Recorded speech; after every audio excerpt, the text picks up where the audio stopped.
This is Come Follow Me for Us, a weekly podcast where we feast on the words of Christ and have fun doing it. I'm your host, Melanie Stroud. This is Doctrine and Covenants 129 through 132. When we obtain any blessing from God, it is by obedience. Okay, folks, this is Melanie coming from 2025, and I just have to say, I'm sorry there was no podcast last week. I don't know what happened. I edited it and then walked off into La La Land and never posted it. So I should not even be allowed to function as a human right now. But I did go to the temple this week and I did get a little bit of chastisement, and I've been feeling it. I've been feeling it for weeks, and I have just let chaos overtake my life to the point of not doing all the things that I love. And I had a dream the other night that I was in a big boat, and it was like the Titanic. And this big wave came and we flipped upside down, and I knew I was going to drown. And the thought came to my mind, nobody's life is changing because you have a really cute antique booth. That was the thought. When I was dying, I thought, you're spending your time on things that do not have eternal significance. Although I am very good at this and talented and need to make dollars, it can't be my main focus and it can't overtake my life like it has been. So I apologize for the missing podcast like last week and for my busy brain. Oh, and speaking of that, I am doing a fun thing. I have started a little mini podcast within a podcast with my friend Camden, who is the podcast host of The Busy Brained Saint. I love her. She is an ADHD coach. She is amazing. She has helped me in so many ways, and we are doing a once-a-month collaboration where we talk about a conference talk. So that's fun. I don't know why I'm talking about that. Why did that even come up? Because I have ADHD. Yeah, okay.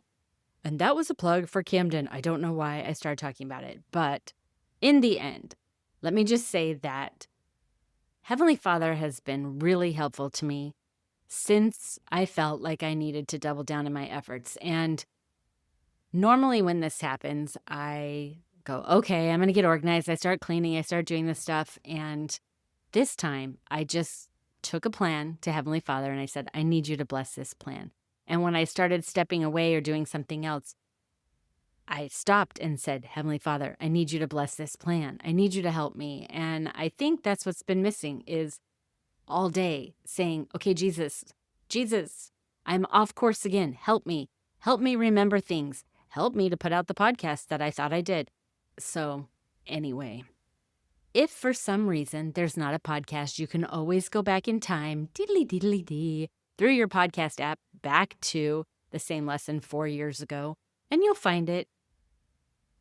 So don't be so dependent on me, but also know that I'm trying.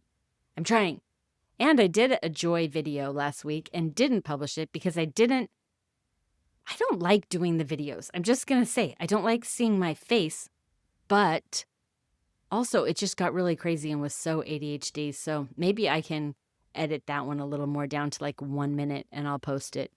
But if you aren't following me on Substack, I will put a link in this description. The only reason that it's helpful is because I stopped using my email thing for my website because it wasn't working and it was very expensive. And so if you sign up for Substack, just when I get these podcasts out or videos or anything else, they just go directly to your inbox. So that's the only reason. It's making it easier for me. Anyway, back to the show, and how cool that it is about genealogy. And it gave me a new excitement to get going again. And I found an old yearbook at a garage sale a few months back. And I was looking through the pages and I felt really strong about this one guy, like do my temple work.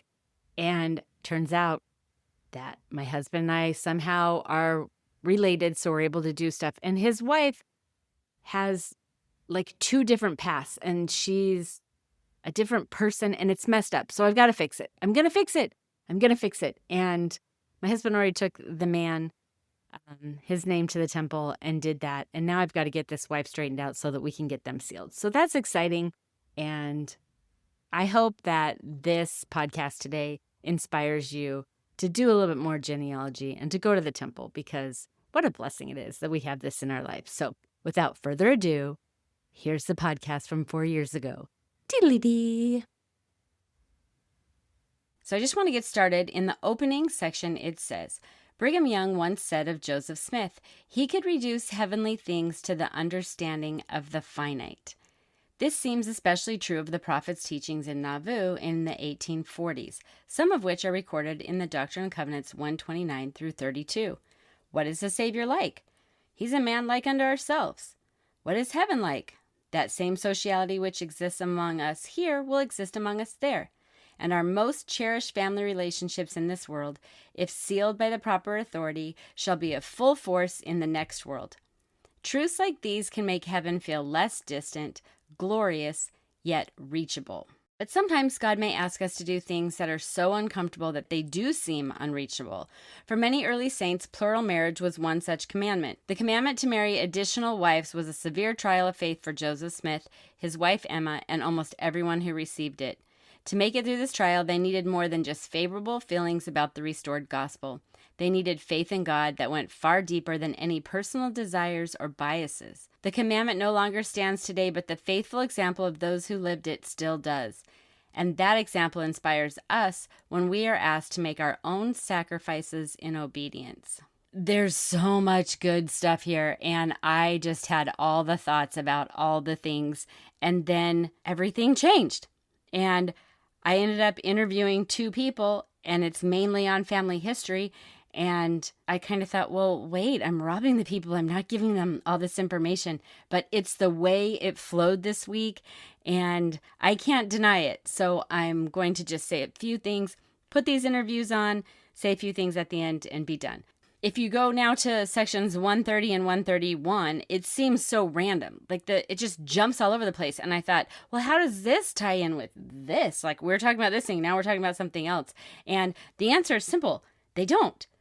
These 2 sections come from notes taken by William Clayton, one of Joseph Smith's secretaries, and he later put them together into these sections of the Doctrine and Covenants, or they decided to put them together into the Doctrine and Covenants. And the lesson refers to one of the revelations in context called Our Hearts Rejoice to Hear Him Speak. And I just want to read a tiny little bit of this beginning because it's cool. It's talking about this William Clayton who eventually becomes Joseph Smith's secretary. And the whole story is good. Go read it. Maybe somebody else talks about it on another podcast. I don't know. There's too much information. Your brains are going to explode by the end of this week, so you're welcome. I'm not adding to the explosion. But this is what it said. William Clayton walked the last 9 miles to Nauvoo. The boat he and his company had taken down the Mississippi toward their new home had stopped short of Nauvoo for the night. But after an 11-week, 5,000-mile journey from his home in Penwortham, England, William could wait no longer. He and his friends trudged through the wintry early morning and arrived on foot just before noon, November 24th, 1840. A convert of 3 years, William had testified of Joseph Smith's prophetic call in his homeland, and now he was eager to meet the prophet in person. He soon met Joseph Smith and shared some of his early impressions in letters to his friends back in England. Quote, Last night many of us were in the company with Brother Joseph, and our hearts rejoiced to hear him speak of the things of the kingdom, he wrote. If I had come from England purposely to converse with him a few days, I should have considered myself well paid for my trouble. And the reason I wanted to include that is I just think there were so many miraculous things happening. The restoration of Christ's church on the earth. Every time Joseph opened his mouth, another pearl fell out, another piece of wisdom. And to be able to sit there and hear these things, we're going to baptize for our dead that we're so worried about, that my wife is crying every night. All of the things that people were worried about were becoming clear as Joseph spoke. And I just think how amazing it would have been to have been there. We hear about all the hard and all the struggles and all of the trials that these people went through, but they also had the blessings of sitting at the feet of the prophet Joseph Smith and hearing these beautiful truths pronounced. And I just wish I could have been there. And I'm excited that some of my relatives were. And that's why this genealogy thing is eating at me, I think. I think I've been bitten by the bug, and I need to try to get you bitten too. Because in the end, I've been saying it the last few weeks, if we don't do anything, then this is just a lot of nice information. So I want you to go get the information somewhere else, and I want you to get the motivation to go save your ancestors from these people that I talk to right now. So it kind of explains in the beginning of this interview with Eleni why I even ended up talking to her in the first place. All right, so I'm totally excited today to talk to my new friend Eleni, which is so cool because I just want to be friends with her. So we can say, hey, where's Melanie and Eleni? I don't know. They're out getting ice cream. So anyway, I'm so happy to have her on with me today. And the reason I got to know Eleni is she reached out to me last week with the kindest email, and she was just worried about Brittany and her family. And it was just so kind coming out of left field. Just, I don't even know you, but I'm worried about your family. What can I do for you? Can I do this sweet service? And so I knew from the beginning that she just had this giant heart and was a good person. And then she told me a little bit more about how our lives are parallel. And as we've been speaking, they're freakily parallel. She lost her dad at a young age, like I did. And as she told me a little bit of her story, I think one of the other reasons she felt prompted to contact me was not just to make this treat for the family, but I think it's because I needed her to talk about her eternal family this week as we talk about eternal families. So I'm just going to go ahead and turn it over to you, Eleni, and have you just describe a little bit about when your dad was dying, you know, how you felt maybe afterwards, and then also the experience that you had, you know, kind of feeling like your other ancestors were around. Perfect. Okay. So my dad was diagnosed as terminal in, I think it was like February of 2013. He had heart failure, and I was the oldest of 6 kids, and I was living in Texas at the time. And my sister called me and told me, like, you need to come home. Like, it's really not good. Dad's been given 6 to 12 months to live. So I left. I'd only been in Texas for 6 weeks, flew home. And that was it was a really trying time for our family. My dad was a dentist and he made a lot of money, but since he couldn't work anymore, the family went from riches to rags. We were shopping at the Bishop's storehouse. Bills were super, super tight, getting church assistance, help from the grandparents. My mom went back to recertify to be a school teacher. Basically, the whole family was just living minute to minute. It wasn't even like day to day, hour to hour, it was just minute to minute. And when you have a terminal parent, it's excruciating, right? Like, I know exactly how Brittany's kids feel. Melanie, I know exactly how you felt. It's so hard walking into your parents' bedroom every morning and wondering if you're gonna still find them alive or not. So anyway, to my spiritual experience that I had, that has given me an undeniable testimony of my ancestors. My husband came home for Thanksgiving. He was working across the country, and I was home helping my parents and my siblings. So I had our daughter Peyton, who was about a year and a half. And once Thanksgiving was over, I drove him to the airport. And on the way home, I sobbed the whole way home because I knew the next time I was going to see him, he would fly home for Christmas. We would spend it with my family. It was probably going to be my dad's last Christmas. And then we would be going back to Alabama together, where he was getting this new job. And me, him, and Peyton would leave. And I hated dropping him off at the airport without Peyton and I, you know, because that's our eternal family unit. But then at the same time, I knew that that would probably be the very last time that I would ever see my dad alive. And I bawled the whole way home. It was late at night. I think he had a red eye to go back to Texas. I bawled pulling into the driveway. I bawled going up to my bed. I bawled getting ready for bed. And I remember laying in bed, sobbing. And my heart physically hurt because I was so sad.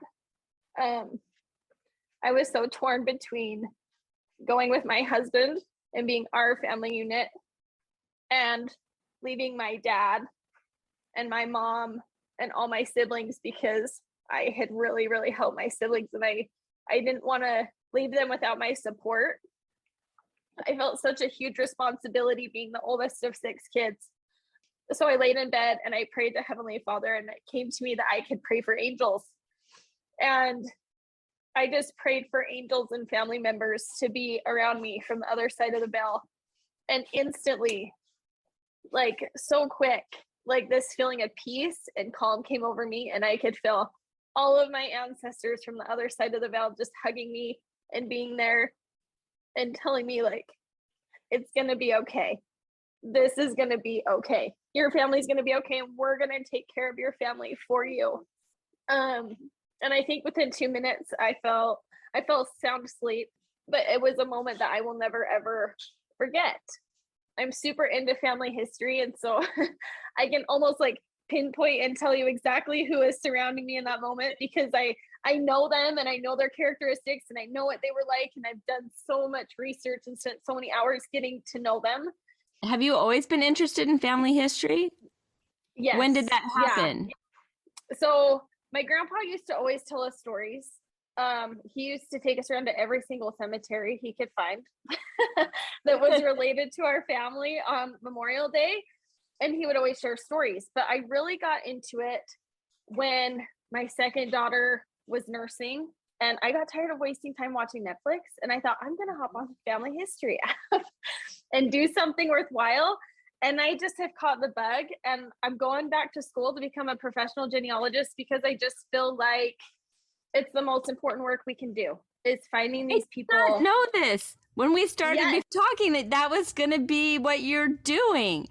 Yes. That is crazy. That's crazy. That's why I was supposed to talk to you, because here we are talking about genealogy. That's one thing you didn't even mention. Well, by the way, this is going to be my job. I just thought you had this cool experience with your ancestors, but awesome. Awesome. Yes. I love it. I have done so much research on them, and it's getting to know them because I believe when we get to the other side, they're going to be the first ones to meet us. Right. And I can be like, oh my gosh, I know you. And I'm so thankful for your sacrifice on the trails. And oh my gosh, I know you. And I'm so glad that you were converted. And I'm so thankful that you were there for me in my moment of my own personal Liberty Jail from the last couple of weeks that you were talking about that, because like I needed them in that moment so much. And when they've already gone through those hard things, they know exactly how I'm feeling. I love it. Melanie is so cool. Oh my gosh. I had no idea. Yes, it is so great. And I do believe, so I'm going to tell the story real quick about family history. I have a grandpa who was converted over in Sweden, and his name was Adolf Elgren.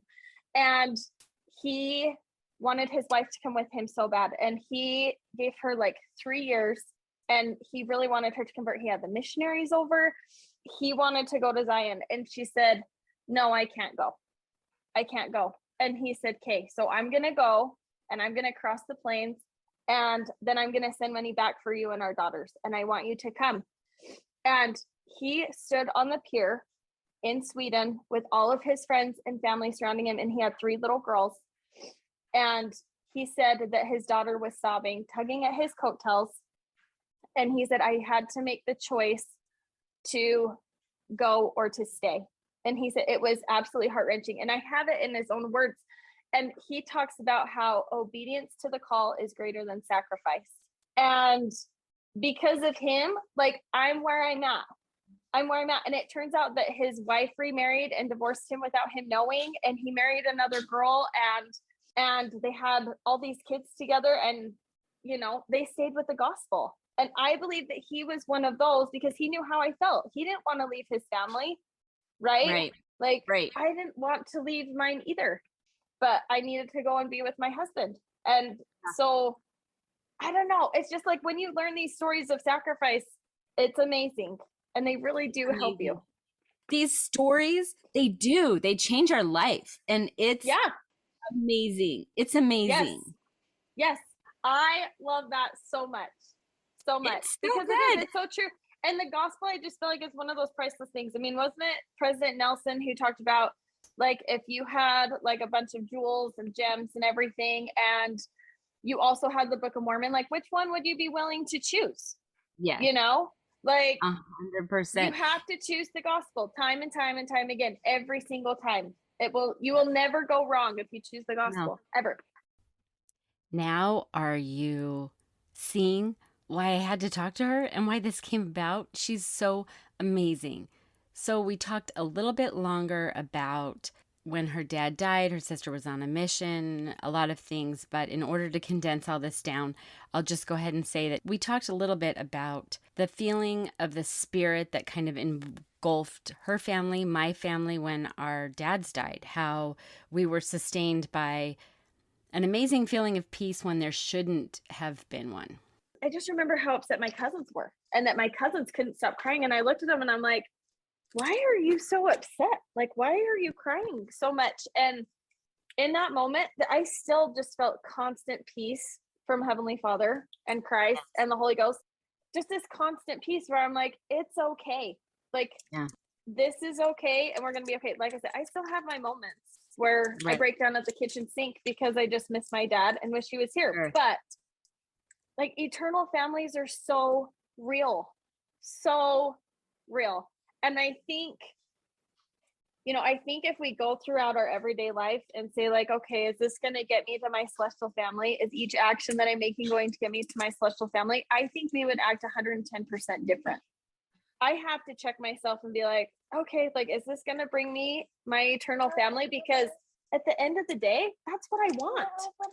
I want to be with my whole family. I want to be with my husband and my kids, and I want to be with my parents and the grandparents that I haven't known in this life, and like the great grandparents and stuff. That's what I want. And I just think when you go through the death of a parent so young, it really changes your perspective of things.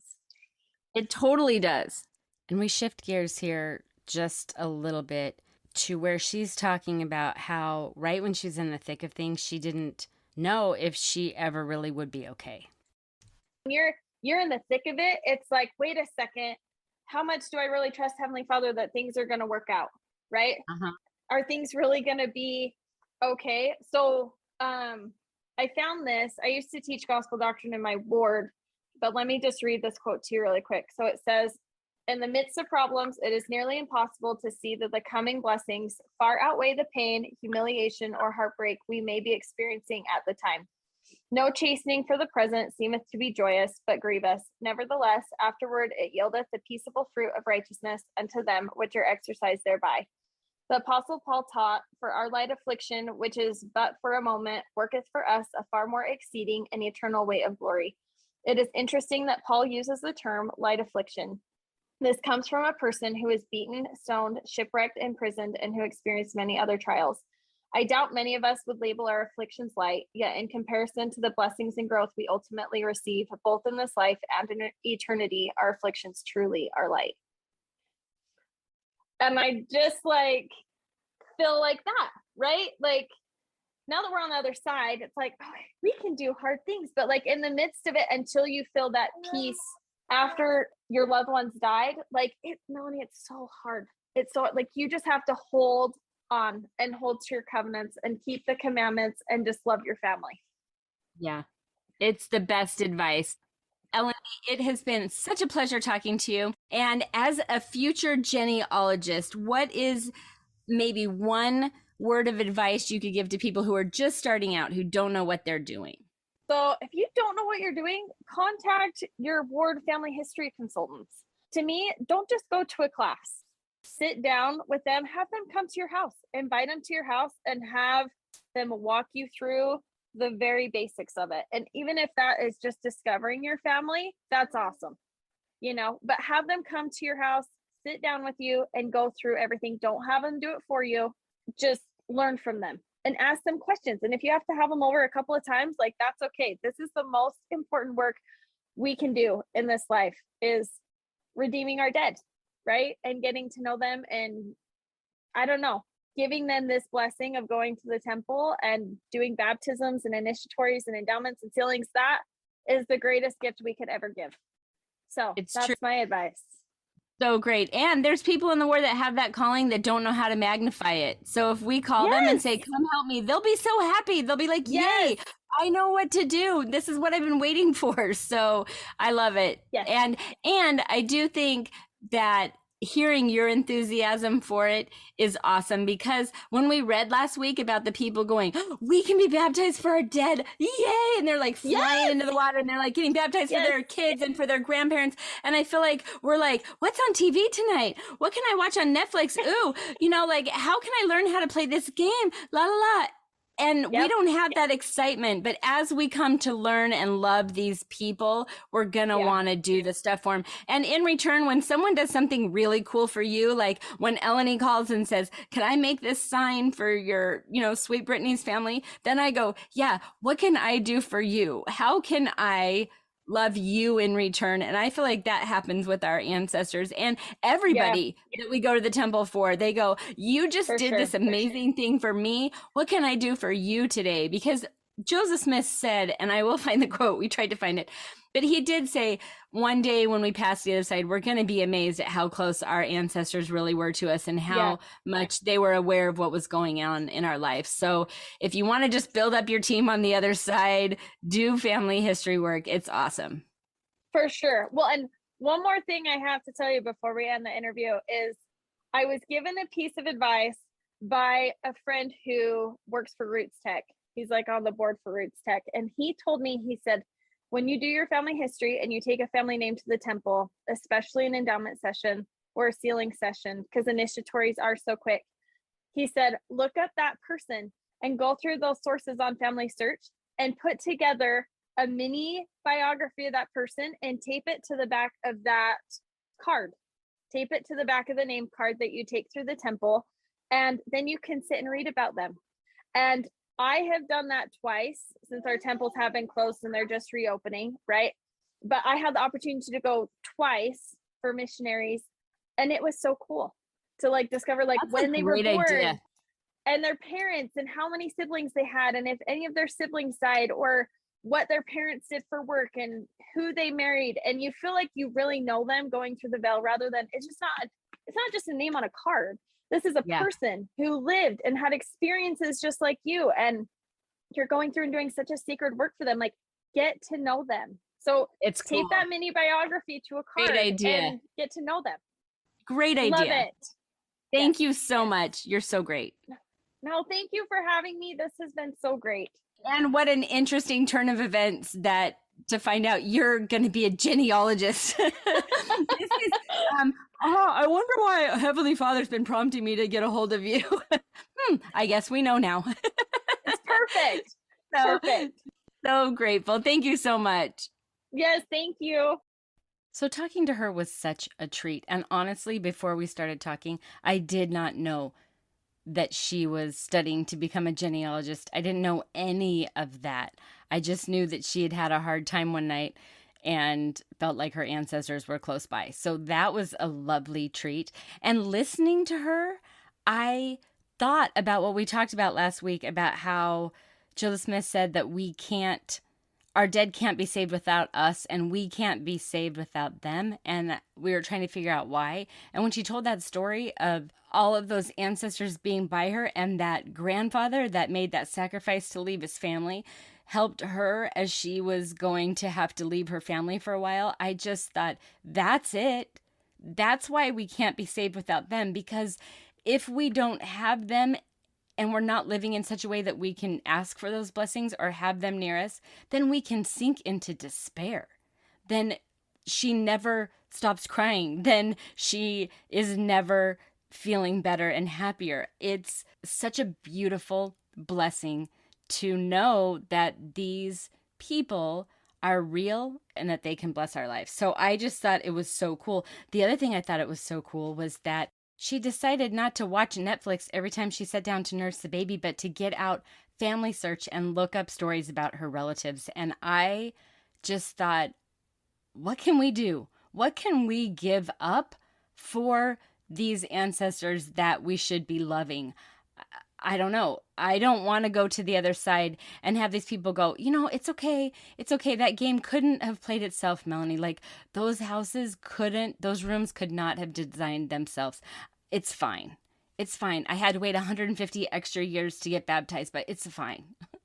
Right? I just think, what sacrifices can we make? What sacrifice am I going to make? Maybe stop this podcast right now, talk within your family and say, what can we start doing so that we can have the beautiful experiences of helping our ancestors and they in return being near to us? I just think it's beautiful. The spirit of Elijah has caught me and I can't wait. I called and left a message with our ward genealogist and our ward, family history consultant and asked her to give me a call so I can get her over here and really help me to do more than just index or, kind of fart around in it like I've been doing.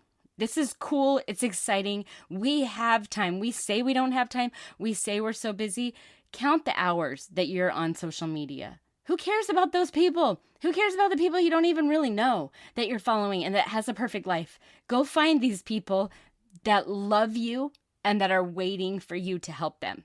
It's just so much more gratifying, and we were promised so many blessings for doing the work for these people. Things we need. We need to be able to keep Satan off our back. We need to be able to not be deceived. We need to love Jesus Christ more. And all these things are promised to us if we start working on our family history. So this next interview is also cool, and I kind of explain how it came to be at the beginning of it. Today, I'm so excited that I get to talk to my first cousin once removed. He's my dad's cousin. And you know what? When we just say that our ancestors are around us and are knocking at our door, I think, to get work done. Yesterday, I was looking through a magazine and I saw this ad for a professional genealogist to help you. And it was like Richard Price. I go, I think that's my dad's cousin. And so I wrote to him, and who knew? I'm related to a professional genealogist. Is that what you would say? Yeah. Yes. Okay. And so I wanted to talk to him for a minute today, just so he could tell us, maybe some of us who really haven't started down this road, some things that we can do to make it easier or maybe to get us excited about it. So welcome, Rick. I'm excited to talk to you. Thank you. I'm excited to be here. All right. To start off, well, I'm going to ask you a different question. How did you get involved in this? Like, how did you decide, hey, I think I want to do genealogy the rest of my life as a job? Well, when I was a teenager, when I was 12, we had a Sunday school class where like for 6 months they taught us genealogy, and I got interested. And my grandfather, James Robert Price, was president of the Mesa Temple, and we lived in North Phoenix, and so he'd come home on the weekends and then go back. Well, he took a couple of times he took me with him, he and Nana, and I'd spend a week there in the summer, and he'd take me into the family history library and introduce me to these ladies, and no one else was there, and this 12-year-old kid, and they just taught me how to do genealogy because they loved him so much. It was really cool. And then, so it was a hobby through my teen years. I went to BYU, and my freshman year, I took a genealogy class, and my professor said, don't major in genealogy because you can't make a living at it. And so I graduated in psychology. Okay. 4 years. And then when I graduated, the month I graduated, this genealogy company found me and offered me a job. And I Really? said, well, I need a summer job. So, okay, I'll take it for the summer. And then I was there for like 6 years. Really? Yeah. And then, And then you just kept going. I started my own company after about 6 years. When I was 16, my dad took me, he's a doctor, and he took me to a medical convention in Boston. And that's where the New England Historic Genealogical Society is, which was the first genealogy organization in America. It started in 1837, the year that Elijah came, or the Wow. year that Elijah appeared to Joseph Smith. Are you And kidding? That's a fun fact I didn't know. yeah, Wow. 1836 or 7. Uh-huh. And so I spent a week there, just looking for my ancestors. And So the thing that's interesting to me about what you're saying is you started when you were 12, you got introduced to it again when you were 16, or, like you continued to do it, but you went to this library when you were 16.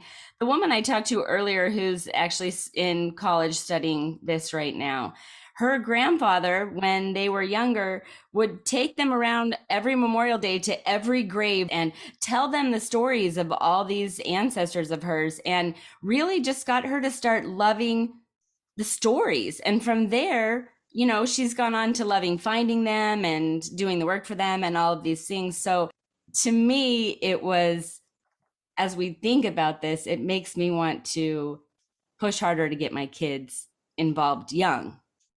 yeah, and that's so my grandfather, again, in his garage, he had a file cabinet, and he'd been a stake president and mission president, and he had all these files about gospel topics, but he had a couple of drawers of genealogy, and he took out all these stories, and he gave me everything and let me copy everything, and told me about the family. And my dad did the same thing. He always told us stories about his great grandfather Robert Daybell, who died crossing the plains, and so his grandmother was a baby and made it to Utah, and she actually held. I have a picture of our great grandmother holding Spencer and me. Oh, really? When we were about a year old or 6 months. Interesting. It's cool. And what's funny is my mom's side and my dad's side crossed, and it was it JR? I'm not sure, but like JR and my great grandfather on the other side. See, I shouldn't even tell these stories, but I don't remember. But basically, they got together and snuck a kid from England to the States to immigrate with his parents, and they had to like sneak him on a boat and get him across, and they did it together. So it's just kind of cool, like where our family lines crossed. But it is exciting to read. And it's funny that some of the stories that Shelby has found and told to us, I never heard growing up, that have been so inspiring to me. So I think we need to sit around the table and tell these stories more, because I think when things get hard, we remember, but my ancestor did this harder thing. So if they could do this, I can do this. It's cool. Yeah, it is. All right, so getting into the actual work part, if you are a person who's never done any genealogy whatsoever, what's the best way to get started? You just need someone who knows something about genealogy to help you. And ideally, you will have a ward or stake family history specialist who can help you. Most wards do. I don't know. They're all different. But then also, you can go to a family history center, and many stakes have family history centers. They're all the older temples like Oakland and LA and San Diego and Mesa, Idaho Falls. They all have genealogy libraries adjacent to them. What's the difference between a genealogy center and just doing it at home on my computer? Just someone can help you at the family history center. But the data is the same. You can do it yourself if you know how. But you can go to, Family Search has a wiki, and it tells you how to do anything and everything in any country and any time period. You just go to the Family Search wiki and type in Germany, and it'll tell you all the records and the websites and who to contact. Awesome. Also, you can go to Google and type in Maricopa County genealogy, and it'll show you all the genealogy organizations. You can go join one or just visit their meeting, and they'll teach you they'll get you started. So great. So many ways. So before, I remember when I was really young and I had my book of remembrance, and you're like cutting out pictures and sticking them in. It's so much easier now. We should all be like flooding the temple with these names because it's so easy. Yes. Yeah, the records are all the Family History Library all of their records have been digitized and are available online. All of the microfilms, unless there's copyright clause, and all the books, unless they're under copyright, are online. Nice. So you don't have to go to Salt Lake anymore. You can do it from Timbuktu. Right. So good. All those people in Timbuktu are glad you mentioned them because they've been waiting. All right. So there's a myth. I believe that people say all the time, oh, my genealogy's already been done. And I said to you last night in my email, like, oh, well, I have a professional genealogist in my family. So obviously all the price stuff has been done. And you were like, no, don't say that. So what do you say to people who think that all their work has been done? Well, it's not. I've been doing this 45 years full time, and we're still working on James Price, my great-great-grandfather, stuck in Ludlow, Shropshire, England. And we're working on the Alexanders and the Lothrops and everybody. There's always stuff to do. But there is something easy to do if you just have a little training, and that's descendancy research. You pick your great-great-grandparents and find their children and grandchildren and great-grandchildren. And it's easy to find them because the censuses are all on the internet, whether in North America or the British Isles, European countries. You can find the grandchildren and great-grandchildren, do descendancy research. It's fast, easy way to get names for temple work. And they're your cousins, and they need their work done. Nice. Okay. That is a good starting place, especially for me. You know, I haven't done finding the names. I've gone through and I've found some, but not in an organized way, you know. So my other question is, what if you find these names that say these records are on hold and you've got some family member like hogging a zillion names? Is there any way to get some of those to work on them? You mean temple names? Yeah. Oh, where they've submitted them and they're just sitting there. Yeah, and with the temples being closed, it's a nightmare. There's millions of names sitting there, and people reserved them, and the temples are just starting, to get going again. Okay. You can always send an email to the person who submitted a name and ask them to release it if it's one of your ancestors and you want to do the work. And they have, like I have over 900 names in my file, and I can't do them all. Right. I share them with my cousins and my siblings, but. What about your first cousins once removed? Yeah. Yes. Anyone who asks me, I'll send them cards. Okay, that's awesome. So here's a question, and then we'll just go into useful apps and we can, be done or talk a little bit later. But I was at a yard sale one time and I found someone's like family history. There's pictures of birth certificates, there's pictures of death certificates, there's stories, there's a lot of stuff on this one man's family. And I didn't want it to just go to the garbage, so I bought it. But I've had it for 10 years sitting in my cupboard. Like, what do I do with it? How do I make that available to people? Donate it to the family history library.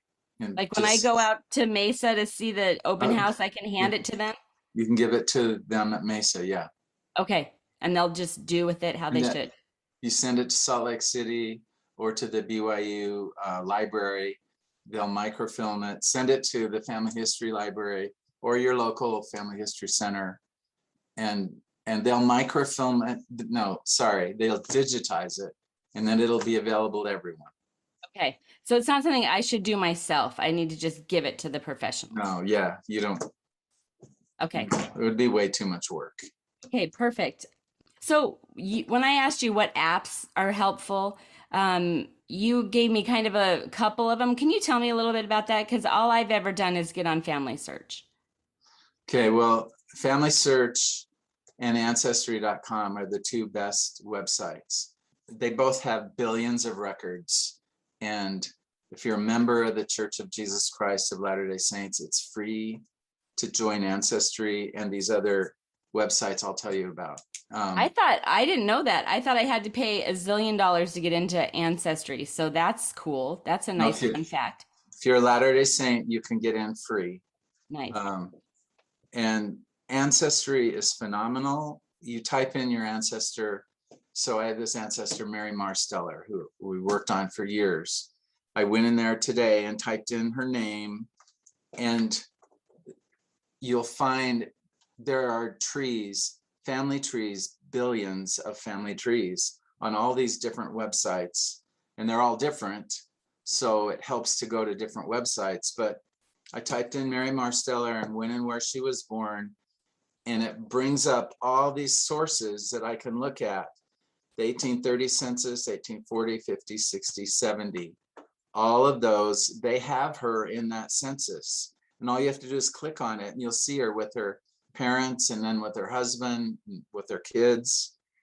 So there's these family trees on Ancestry. There's marriage records, death records, immigration records, sons of the or daughters of the American Revolution. Find a Grave is really a great place to find your ancestors. Death certificates, all those things were on Ancestry connected to Mary Marsteller.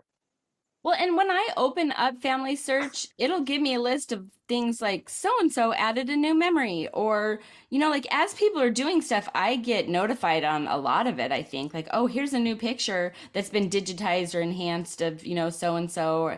And that alone is exciting, you know, just to get on there and say, oh, thanks, somebody else, thanks for putting that in, you know, whatever. But I appreciate people who do that because it shares with me.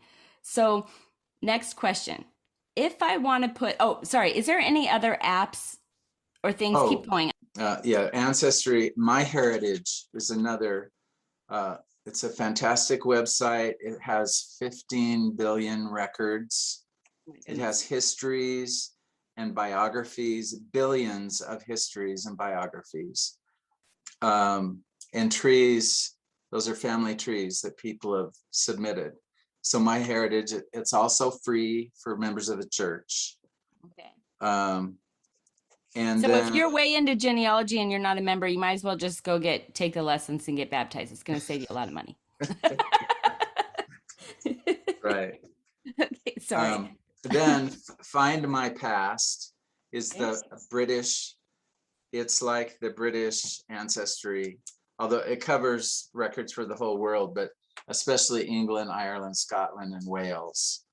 Find My Past. And then AmericanAncestors.org. That is the New England Historic Genealogical Society that I said started in 1837. They're still going. They're have a fantastic website. Their records are available. You have to join to get access to all their records, but they have lots of information that can help. And then every county in the United States has a genealogy society, and in Canada, and in the British Isles, and in Germany, Scandinavia. Really? Any county? Yes. Really? Wow. Any county has a record. So you can just Google Washington County, Maryland, genealogy, and it will tell you all these sites to go to and people to contact and organizations you can join. The cool thing to me about that is sometimes when these genealogy societies, I'm not trying to typecast somebody as being older who's there, but I think sometimes these older people who have been doing it for a long time and they're retired, yeah, I want to teach this young whippersnapper how to do this, you know, like, let me show you. And sometimes I feel so guilty having people help me with things. I don't want to waste their time. But I think when this is people's passion, they want to show you, they want to help you, especially if they're part of a society in your county, right? Right. Yeah. Yeah, it's exciting. There's people everywhere who can help you. So good. All right. So I was going to ask you, in 40 years of doing this, do you have any cool stories or one that stands out? Because I have a friend who said, if you want to feel the spirit, start doing genealogy, because, you know, your ancestors are there saying, no, peek over here. I'm this way, you know, like leading you to help you find things. Is there any one story maybe that just sticks out a little bit that touched you or made you, I don't know, gain a stronger testimony that these relatives of ours are there waiting, wanting to help us? Yeah, so my grandmother, Mabel Alexander, her grandmother was Mary Marsteller. She was born in West Virginia, and she and two of her sisters joined the church in Virginia and came to Nauvoo. And they were endowed in the Nauvoo temple, and then got in a covered wagon and came west. Mary died on the trek to Utah, and so she had a baby and like a 3-year-old that her husband was left with, and no one ever knew anything about her. We couldn't find anything about her. In her endowment, when she was endowed in Nauvoo, she gave her birth date and birthplace, and that's all. And we had this, so your grandfather, Reed Price, has a cousin, Karen Alexander Webb, and she spent 20 years working on this lady. And I'd go to her house when I was like a teenager, and she'd tell me about it, and I try to help her. Then trying to find her parents, is this what you're talking about? Like just trying to find where she came from? Is right, this what trying to find anything about Mary Marsteller. Okay. And so she worked on it for years, writing to this a relative in San Francisco and one in Texas, and they were all Marstellers and trying to help us figure out who her parents were. Then finally we had a family fast, and we got together, and my Aunt Marilyn, and we had about 5 cousins there, Alexander cousins, at the library, and we were working on it. And this lady came up to us and said, "You're working on Marsteller?" She said, "That's my grandmother." And this is a lady who I didn't know her at all, never heard of her, but she was my grandmother's sister. The daughter of my grandmother's sister. So then we're working on this, and we're talking, and we'd spent a couple days at the library, and this 2 women saw what we were doing and came up and said, "Are you working on Marsteller?" And we said, "Yeah." And she said, "Well, my grandmother was so-and-so." And we finally found out their great grandmother was a sister to our Mary Marsteller. Wow. And we worked and worked on this, and we had a professional researcher, Farron Lindsay, and he was helping us as specialist in Virginia. And he was stuck and didn't know what to do. So I said, "Well, I'm going to go upstairs to the archives." So he went to the elevator, and the doors opened, and everyone got in. And he just stood there, and the people said, "Are you coming?" He said, "I guess not." He couldn't move. And so something told him, go look in the books, in the Virginia books, which he'd done 100 times.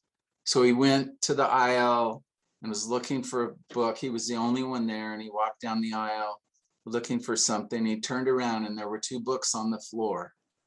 He had walked past there, turned around, and the books were on the floor. He picked them up, and they had clues that told about the ancestors. And eventually, miraculously, with all these people working and praying, we figured out who Mary's siblings were and her parents. And I don't know about this is personal, but I was in the temple doing the initiatory work for Mary's brothers and her father and grandfather. And I'd go in the room, and the ordinance worker said, "Who are these people?" He said, "Every time you come in here, it fills up with people, spirits." And I said, "It's my great grandmother and her family, So beautiful. Yeah, they're so real. They're there, like, they're waiting for us to find them. I've been helping this lady in my ward who's hasn't been active in the church, and she's been coming to my house every other week and helping her find her ancestors, and they just appear. That it's so cool. You just have to work They're at real it. people, and they're saying, "I know where the thing is. I'm going to just shove this book off the shelf. Just look over here, But I think if we realize that they really are real people who want it done, and they're gonna help us, but it takes diligence. It takes you looking and looking, and not my attention span, like, well, I guess Mary Marsteller didn't have any parents. I'm gonna go watch Netflix. It you have to keep trying and working and praying and fasting, and the Lord will bless your efforts. That's exactly right. That's right. It's so great. Okay, I had an experience yesterday. So my daughter Jessica, her daughter is in MTC to go on a mission, and it's been home MTC, and she just finished, and she has 11 days before she can go to Chile, and she's finished with the MTC, so she has nothing to do. So she wants to do temple work. So she came over yesterday morning, and I said, well, let's look at your dad's family. And we found in an hour, we found 30 people who needed temple work, 2 hours. That's 30 amazing. people needed temple work. And that if she hadn't come, they'd just be sitting there. Now she's going to go and try to do all these ordinances before she goes in a week. So great. And Sienna, my sister's daughter, did that before she left on her mission. She was really into it, found all these names, and she had this big stack, and she left on her mission. And Shelby would send us the names, and we would do it and sign the back and send them back. And then when she got home from her mission, Shelby gave her like this box, like, we did all this. We took care of this that you couldn't do. And it felt really special to me to know that I was helping them and helping Sienna, like with her thing. And so it was just cool. It's cool and promising and amazing. Any other stories you want to tell me? I think it's cool. Okay. Well, DNA has it's opened the doors for us. A lot of us have dead ends. We have a brick wall where you can't find anything. And sometimes we've searched all the records. But by using DNA, you can find people that aren't in the records. A friend of mine who's adopted, she wanted to find out who her father was. And she knew nothing about him, except she knew that he was in the military and had met her mother at an army base or something in Indiana. And so we searched and worked on it for years, several years. And then we started using DNA when it became available. And by using DNA, we knew who her great grandparents were, proven by DNA. We just had to figure out which of their grandsons was her father.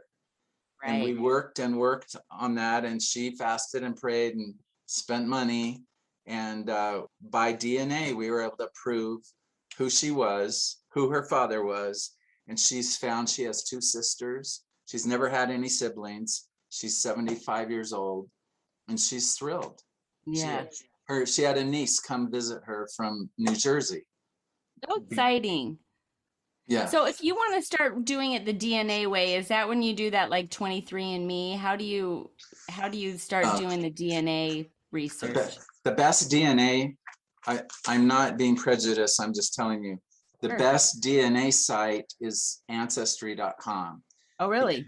Because this was probably a year ago, they had over 20 million people who had turned in their DNA. And so they have a larger database to compare when you're looking for a match. Okay. But there's also Y-DNA, and this is Family Tree DNA. That's another website.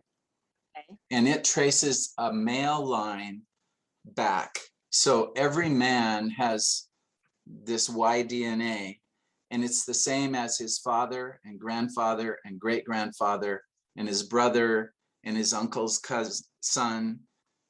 Every male has the same line. So you can prove, like if you're adopted and you don't know your name, you can take a Y-DNA test, and with some work, you can figure out the surname of your father sometime instantly. Wow.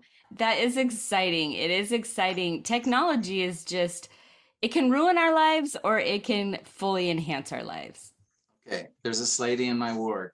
She's a professional genealogist, and she got into DNA. So she was giving her siblings and her parents and aunts and uncles to take these DNA tests. She has her dad's genealogy, and she had him take the DNA test, and it said he was half Scandinavian. And she goes, he doesn't have a drop of Scandinavian blood. What? That's crazy. And she got into it and figured out that her grandfather was off at the war, and her grandmother got pregnant by a neighbor, and no one ever knew. Wow. So her dad's 80 years old, and she tells him that his father was not his father. So he loves his father, you know, Right. he's sealed, he's born in the covenant, but Right. this other man was his father. And so she has cousins, and some of them are very, very angry and have nothing to do with her, but others are interested and they believe her, you know. But with DNA, there's no question. Yeah, it's exciting.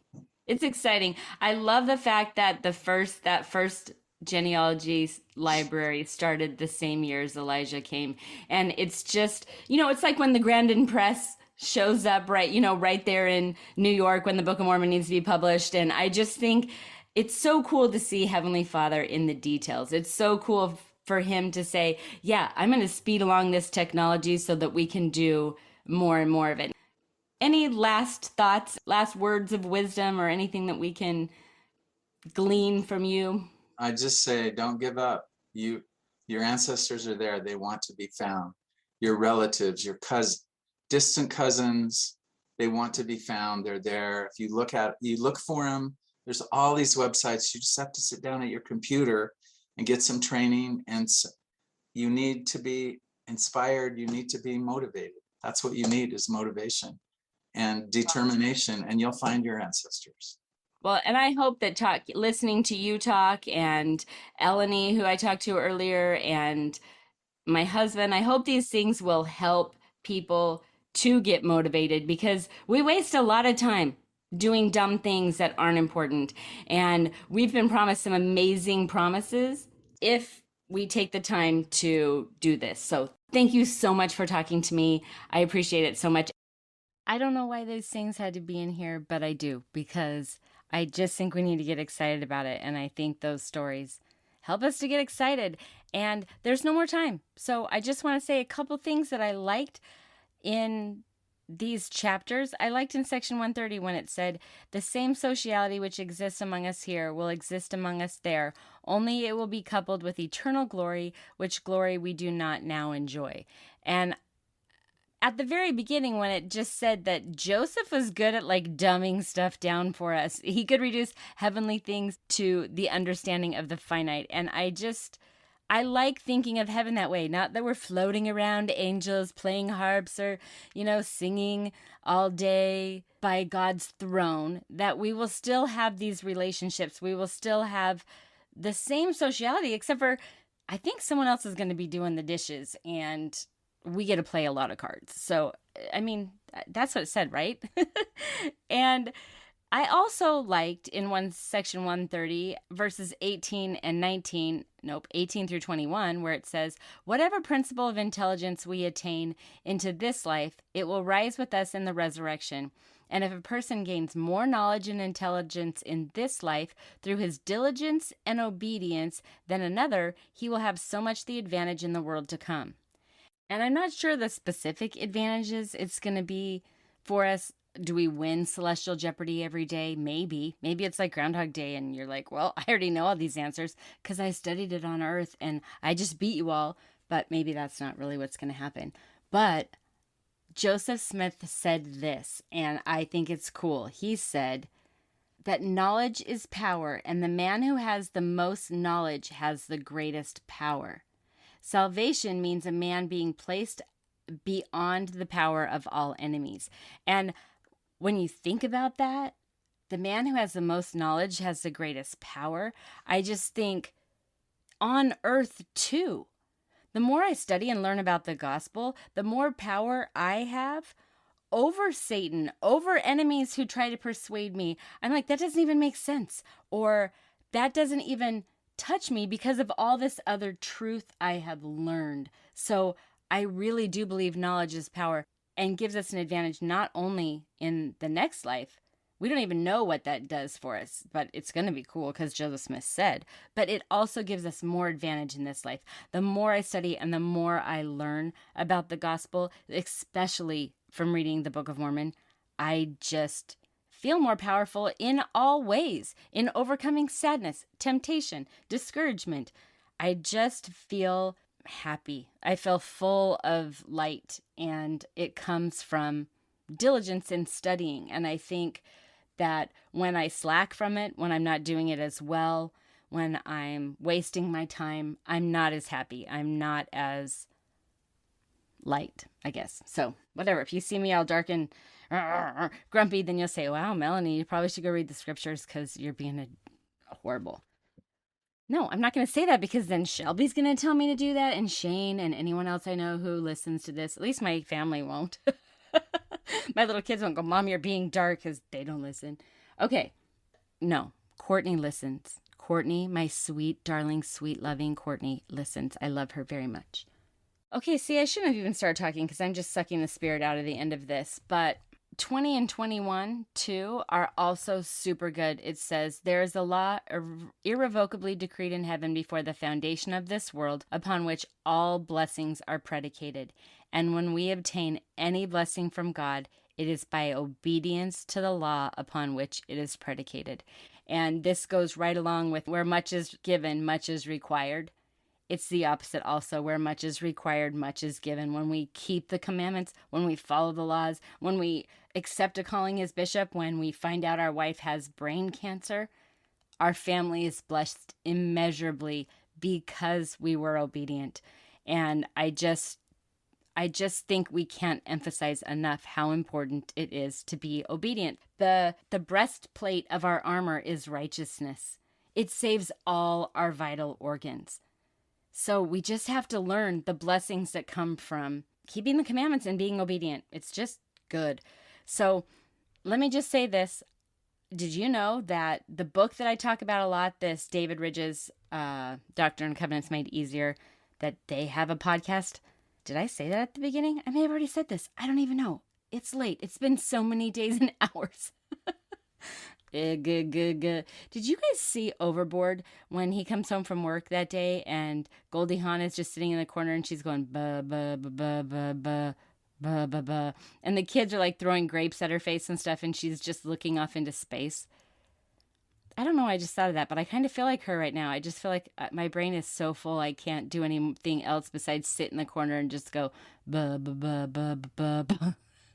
Somebody go get a hose out of the yard and come in and spray me, please. Well, where that tangent came from was I was trying to say that there is a David Ridges podcast that's called Come Follow Me with Dave Ridges, and it had some interesting things in it about the white stone and about polygamy. There's other great podcasts out there that you can hear all the stories.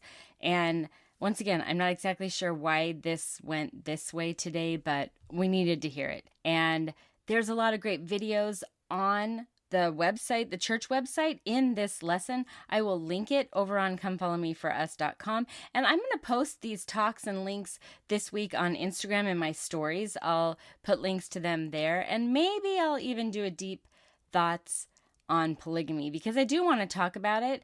In the end, the doctrine of eternal families is amazing. It fills us with so much hope and peace. And when my dad was dying, it was, I don't know, probably a couple weeks before he actually died, he called us all into his room and we all sat around on his bed. And he said, I want to read something to you. And he said, because your mom and I were married in the temple, this is the promise. And he read from us from Doctrine and Covenants 132. And he said, and it's starting in verse 19, he said, and again, verily I say unto you, if a man marry a wife by my word, which is my law, and by the new and everlasting covenant, and it is sealed unto them by the Holy Spirit of promise, by him who is anointed, unto him who I have appointed this power and the keys of the priesthood, and it shall be said unto them, ye shall come forth in the first resurrection, and if it be after the first resurrection, in the next resurrection, and shall inherit thrones and kingdoms and principalities and powers and dominions and all heights and depths. And shall it be written in the Lamb's book of life? And it shall be done unto them in all things whatsoever my servant hath put upon them in time and through all eternity, and shall be of full force when they are out of the world, and they shall pass by the angels and the gods which are set there to their exaltation and glory in all things, as hath been sealed upon their heads, which glory shall be a fullness and continuation of the seeds forever and ever. And I just remember my dad saying, you guys, we're going to be together. It's going to be okay. And 25 years later, I'm still sad. It doesn't make it not hard, but it makes it okay. And it gives us hope, and it gives us peace, and it can bring us joy. And when I spend time at Brittany's now, when she is in hospice and her kids are sitting around with her and things are hard, it almost feels like the temple over there. There is a sacred feeling there. And it was in our house too. We were able to laugh. We were able to have fun. We were able to be happy, even in the midst of the hardest time in our life. And it was because of the doctrine of the plan of salvation. We are lucky. We are blessed. And if you have this in your life, say a prayer tonight. Heavenly Father, thank you for this knowledge, because it makes hard not so hard, and it gives us hope when there shouldn't be any hope. So have a super great week. Watch on Instagram, and hopefully I'll put something on there. I'm speaking at a youth conference in Texas this weekend, so who knows what I'll even do, but I'm going to try to do things. It's hard doing things. Thanks for listening, sharing this podcast, and leaving a 5-star review wherever you listen. It really means a lot to me. And it helps others find this podcast, join in the fun, and feel Christ's love as well. Be kind and shine on! And that has caused a lot of problems, hasn't it? People are like, you're not my dad.